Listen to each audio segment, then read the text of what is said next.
Hello, students. This is the continuation of the or part 2 of the video in which we were studying Geography, Class 8th, Chapter number 1, Resources. So, let us continue with the rest of the chapter. In the previous video, we had talked about natural resources, the type of natural resources.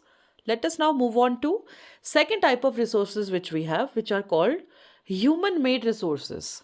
इंसानों या human beings के द्वारा जो बनाए गए हैं ऐसे resources.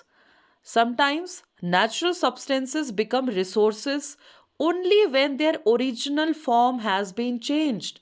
कई बार क्या होता है, बहुत सारी जो नेचुरली अवेलेबल चीज़ें होती हैं, जब तक हम उनका ओरिजिनल फॉर्म जिस वे में वो नेचुरली अवेलेबल है, जब तक हम उनको उसको चेंज नहीं करेंगे, हम उसको एज अ रिसोर्स यूज़ नहीं कर सकते हैं. For example iron ore. अब आयरन ओर क्या होता है?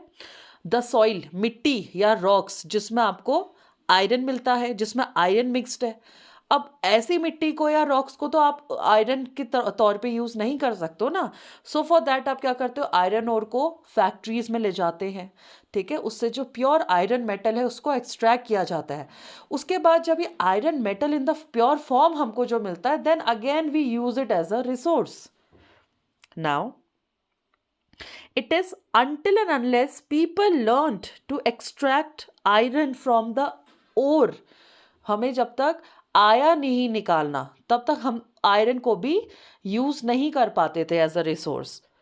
Now people use natural resources to make buildings, bridges, roads, machinery and vehicles, and not just, बहुत सारे एग्जाम्पल्स हैं which are known as human made resources. Now technology, very important, understand this thing. Technology भी जो है ना हमारे पास, it is also a human made resource. Humans ने ही तो टेक्नोलॉजी को बनाया है. चाहे हम बात करें कंप्यूटर से रिलेटेड टेक्नोलॉजी, चाहे हम बात करें गाड़ियों को चलाने से रिलेटेड टेक्नोलॉजी, या बहुत ही सिंपल मशीनरी वाली जो चीज़ें हैं वो भी टेक्नोलॉजी जो है बड़ी सिंपल सी, वो भी ह्यूमन बीइंग्स ने डेवलप करी है.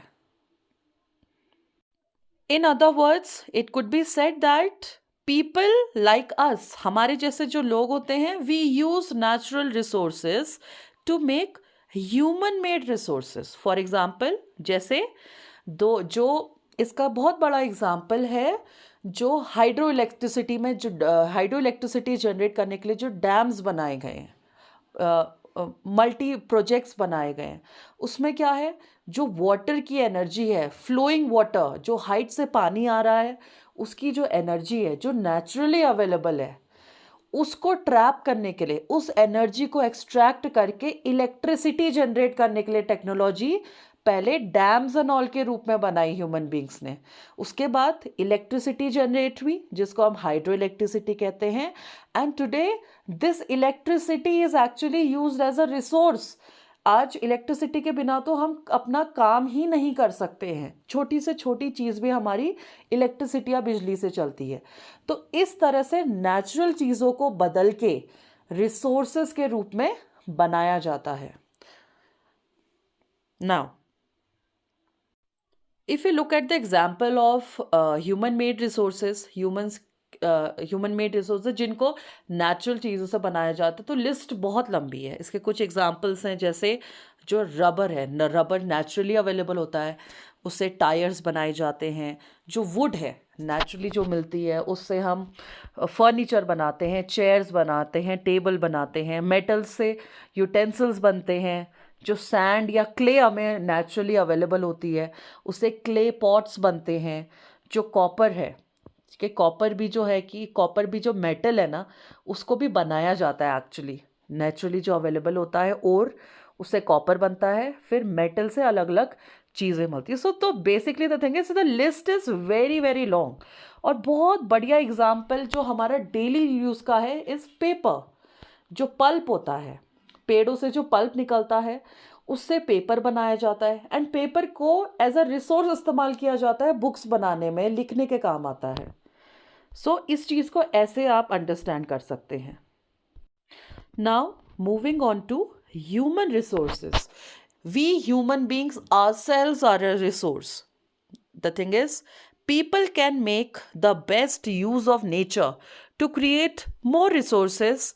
अब इस चीज़ के लिए कुछ कंडीशंस इंपॉर्टेंट हैं, जैसे people should have knowledge, skill and the technology to do so. So बहुत ज़रूरी है कि जो लोग हैं, ह्यूमन बींग्स हैं, उनके पास प्रॉपर नॉलेज होनी चाहिए, स्किल्स होने चाहिए और टेक्नोलॉजी होनी चाहिए जिसकी मदद से वो रिसोर्सेस, ज़्यादा से ज़्यादा रिसोर्सेस बना सकें.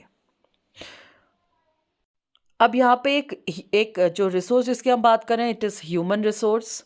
Now what exactly it is actually, it refers to the number and ability number of people and their abilities दोनों हो सकती है, mental abilities भी, physical abilities of the people. Though there are differing views regarding the treatment of humans as a resource, one cannot deny the fact that it is skills of humans that help in transferring the physical material into a valuable resource. Of course, human beings ने अपने skills, अपने knowledge, अपनी intelligence की help से ही कई सारी natural चीज़ों को जो कई सालों से एग्जिस्ट तो कर रही थी, उनको एज ए रिसोर्स में कन्वर्ट किया, उनका यूज़ करना स्टार्ट किया, ऐसी टेक्नोलॉजी बनाई.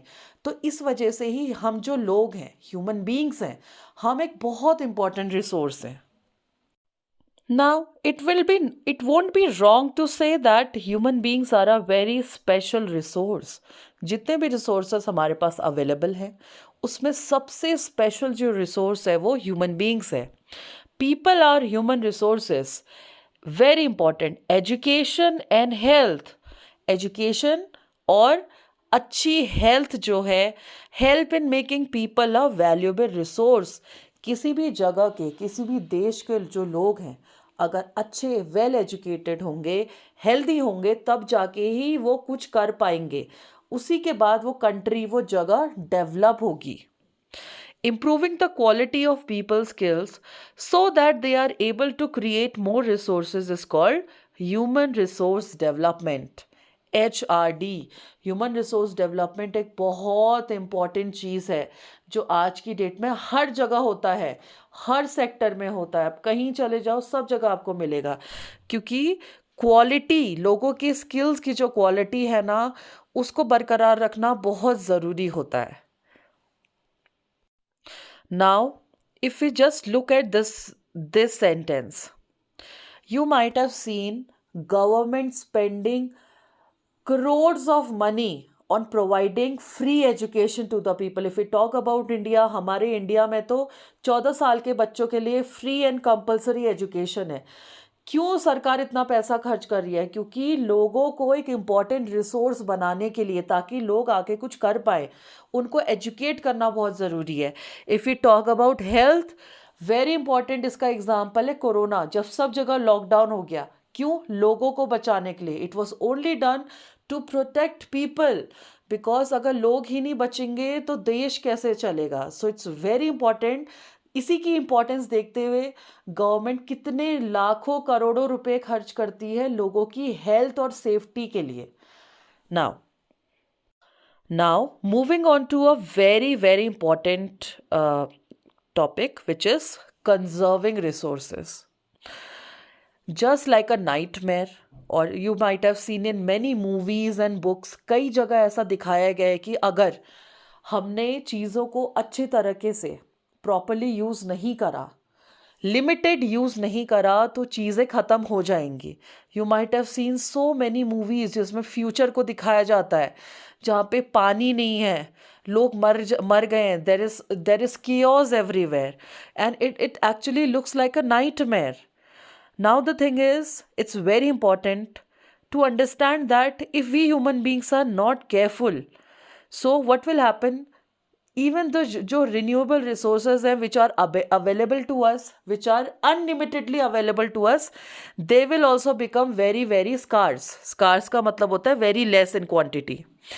And जो नॉन रिन्यूएबल रिसोर्सेज जो ऑलरेडी बहुत कम क्वांटिटी में, वो तो एग्जॉस्ट या ख़त्म ही हो जाएंगे.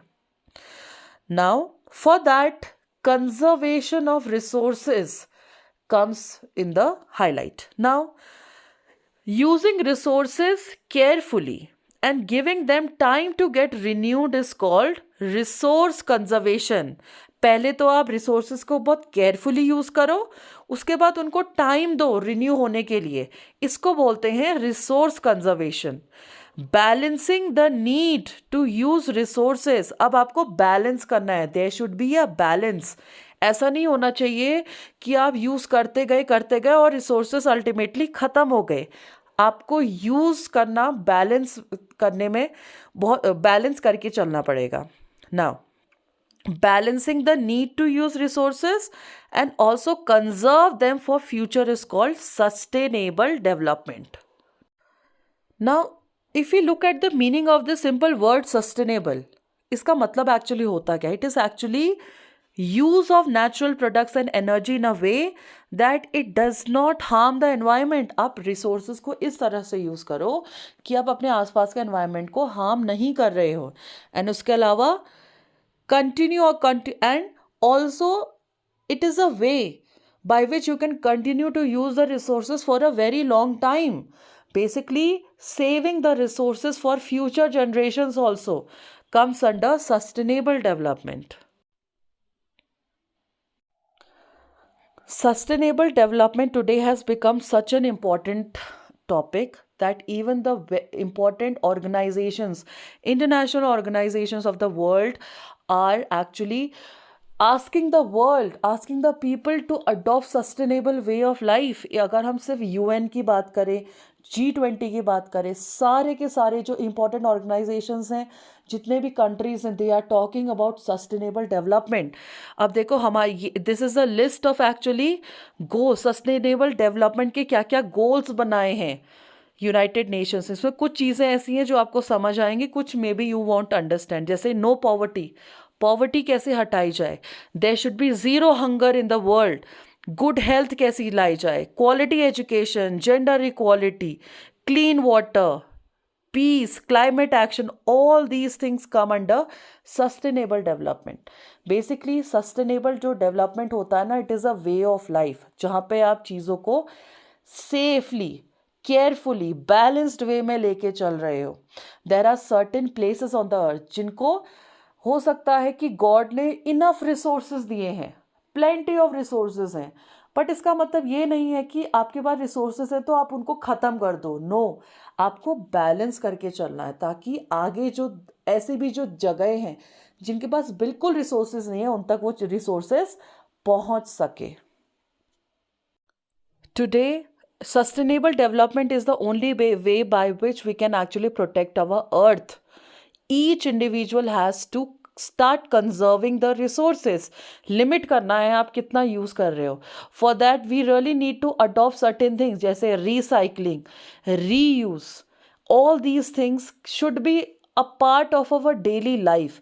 It is by which we can actually conserve and protect the resources and the environment and the whole earth as a whole.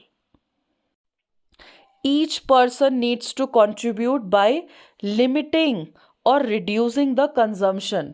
आपको कितना ज़रूरत है किसी चीज़ को, आपकी ज़रूरत जब तक पूरी होती है उतने तक ही आपको चाहिए बस. It should not become a part of your grid.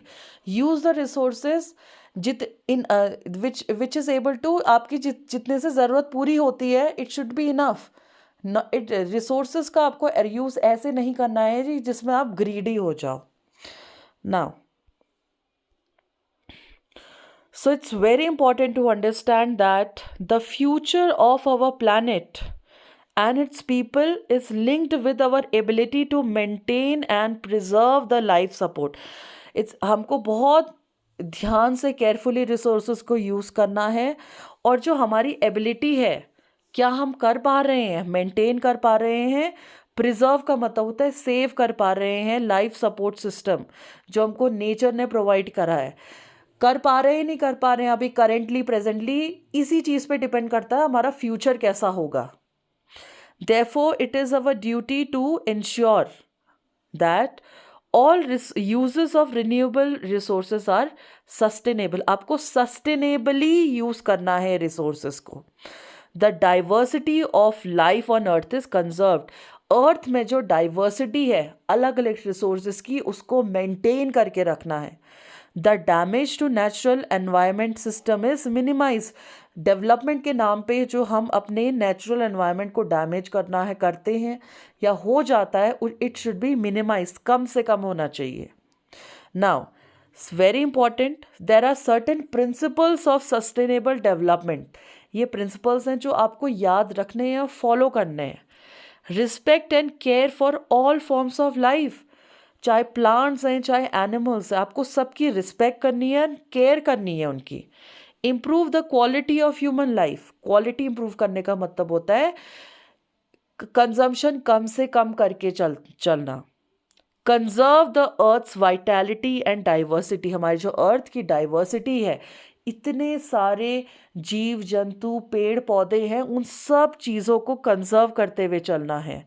Minimise the depletion of natural resources, development के नाम पे जो डिस्ट्रक्शन होता है नेचुरल रिसोर्सेज का, एक्सप्लॉयटेशन होता है, उसको कम से कम मिनिमाइज करना है। Change personal attitude and practices towards the environment, और बहुत इंपॉर्टेंट स्टेप है कि हम पर्सनल लेवल पे, अपने इंडिविजुअल लेवल पे अपना एटीट्यूड चेंज करें और ऐसी प्रैक्टिसेस को अडॉप्ट करें जो हमारे एनवायरनमेंट के प्रोटेक्शन के लिए बहुत इंपॉर्टेंट हैं। Enable communities to care for their own environment, और कम्युनिटीज़ को आपको अवेयर बनाना है कि वो अपने अराउंड के एनवायरनमेंट को प्रोटेक्ट करें। अब जैसे फॉर एग्जांपल कोई विलेज है जिससे लगा हुआ गांव है, आप क्योंकि आप वेल एजुकेटेड हो, यू अंडरस्टैंड सस्टेनेबल डेवलपमेंट, तो इट इज़ योर ड्यूटी कि आप वहाँ के लोगों को ये चीज़ समझाओ कि आपको ये जंगल बचा के रखना है, क्योंकि ये बहुत ज़रूरी है, सिर्फ आपके लिए नहीं बट पूरे अर्थ के लिए। Now there is the definition of sustainable development given over here. What is sustainable development? Is actually carefully utilizing resources so that besides meeting the requirements of the present, मतलब अभी जो हमारा वर्तमान समय चल रहा है उसमें जो रिक्वायरमेंट्स है वो तो हो ही रही हैं, उसके अलावा फ्यूचर जनरेशन्स के लिए भी हम चीज़ें बचाते हुए चल रहे हैं। Takes care of future generations also. So basically हमको सिर्फ अपने बारे में ही नहीं सोचना है। सस्टेनेबल डेवलपमेंट जो है वो यही कहता है कि आपको सिर्फ अपने बारे में नहीं सोचना है, you have to think about the future generations also, you have to save and conserve the resources for them also. Otherwise क्या होगा, फ्यूचर में तो हमारी अर्थ के सारे रिसोर्सेज खत्म हो जाएंगे। तो सस्टेनेबल वर्ड आप जहाँ भी सुनते हो, अंडरस्टैंड करना, सस्टेनेबल का मतलब ही होता है सस्टेन करते हुए चलना, फ्यूचर के लिए बचाते हुए चलना। So with this we come to the end of this chapter. I hope you are able to understand the chapter. Please, after listening to this explanation, read the chapter once by your own. Thank you. Have a nice day.